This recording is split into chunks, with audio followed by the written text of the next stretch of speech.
Hi guys, I'm doing my video a little bit early again because I have a lot of homework to do tomorrow and probably won't have a chance to make a video. Um, so um, I guess the topic this week is gender or what is it? Media that you find helpful. I don't know if this will help people of like older trans people, but there's this show that they made a few years ago.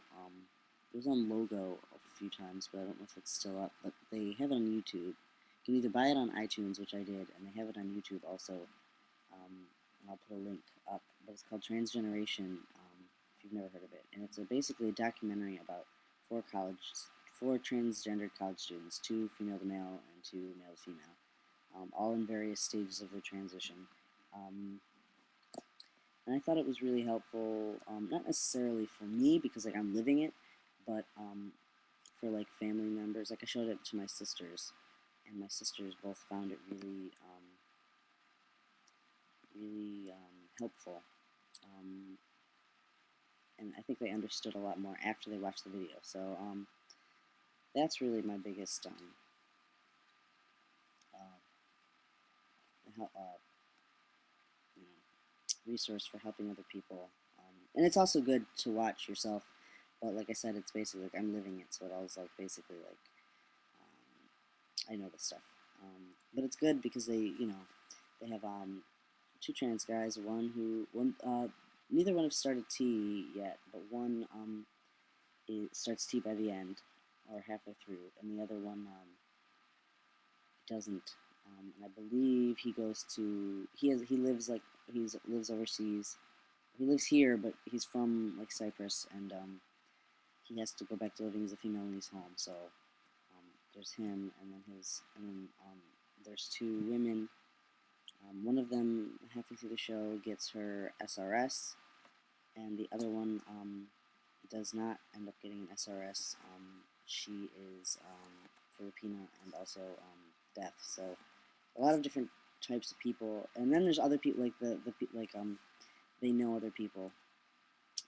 Like there's a guy that the one guy Lucas knows who has been on T for a while. So there's that, and then he has top surgery. So you get like so it's just basically you get a variety of points of view, and they're pretty good about explaining things really basically to people who don't understand it, but also giving like kind of like the personal point of view of what's going on, and not necessarily the clinical point of view, which I think a lot of like documentaries on like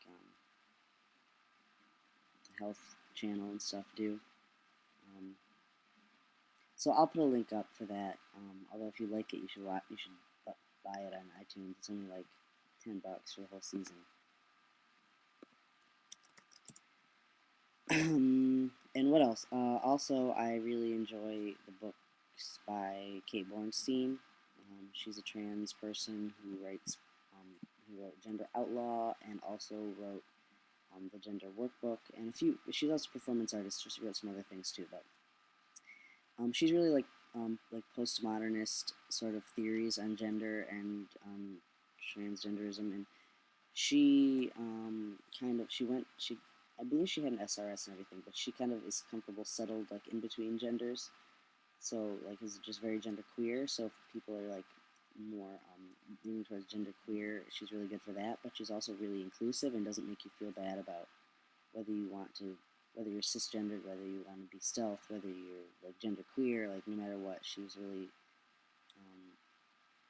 there is no right or wrong in her book, and she has a really interesting point of view. And she also has traveled the world and studied different types of people and like how they you can see my mustache. That's cool. And how they perceive gender and everything. Gender Outlaw is a bit more of a clinical, not clinical. It's like a bit more academic, but it's not that difficult to read. But the Gender Workbook is really easy. It's not even really a book. I mean, it's a book, but it's literally a workbook. There's like questionnaires and like fun stuff. Also, she wrote a book called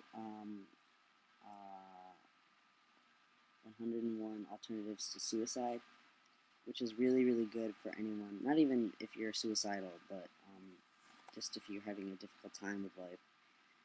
It's like a self-help book without being really like annoying and like whatever. It's really honest and stuff, and it's not just for trans people; it's for any people. So if you have anybody that are struggling with depression or anything, that's also a good book. So anyway, I'll put links up for those things. Those are basically the things that I've used the most. Hope this is helpful. Okay, bye guys.